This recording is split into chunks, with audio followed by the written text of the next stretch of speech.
Hello everyone! Today, we're going to check out Apple's new windowing system in iPadOS 26. Now, if you're an iPad user, then you'll probably know that the current software is actually called iPadOS 18. However, Apple is changing the name for the upcoming release to iPadOS 26 to match the year. So that way it will match 2026. And at the moment, I'm currently running the iPadOS 26 beta.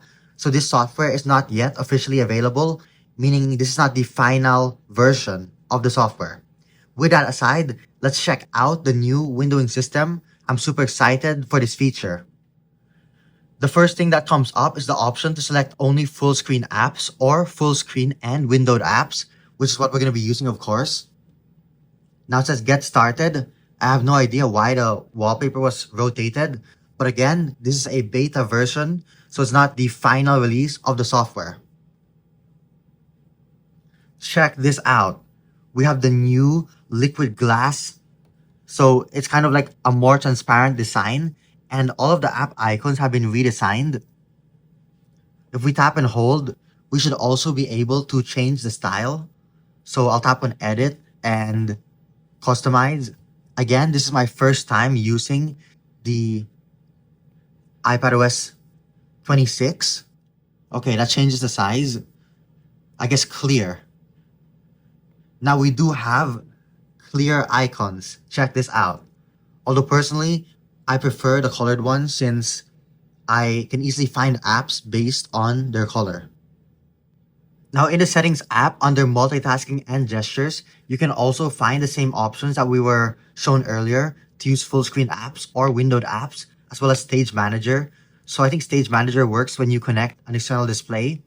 But since we're using the iPad itself, we're going to use the windowed apps.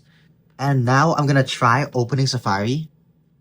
I can see a little bar or like a line on the bottom right that's curved.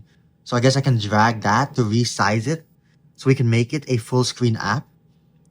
We can also make it smaller and change it into whatever size we want.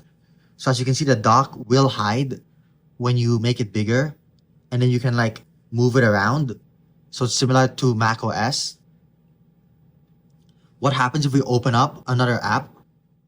Now, if I go into my app library and open another app like Notes, okay, the app just goes into full screen.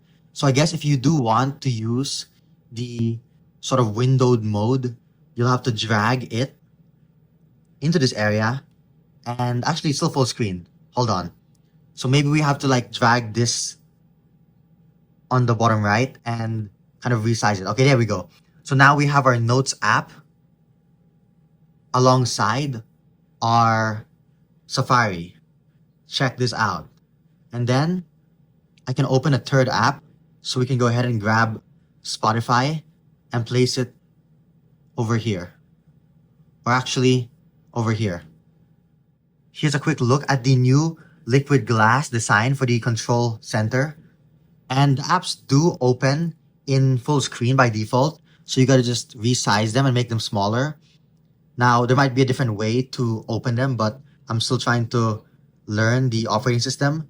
As you can see, it is still a bit buggy, so we do have some sort of glitches going on, but that's because the software is not yet final and this is still the beta version.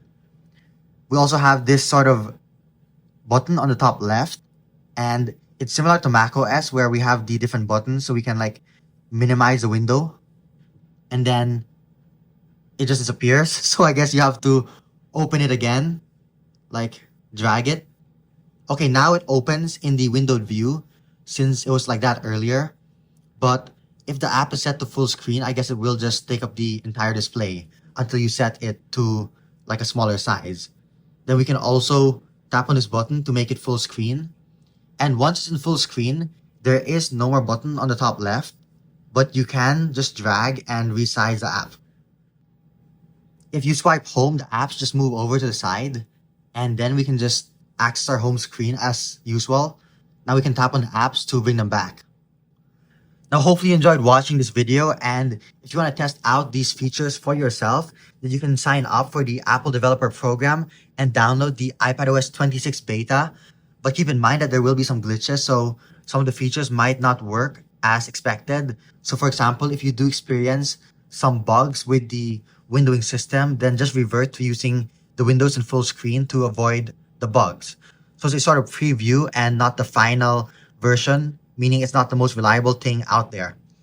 And if you do ever have questions, comments, or suggestions, feel free to leave them down below.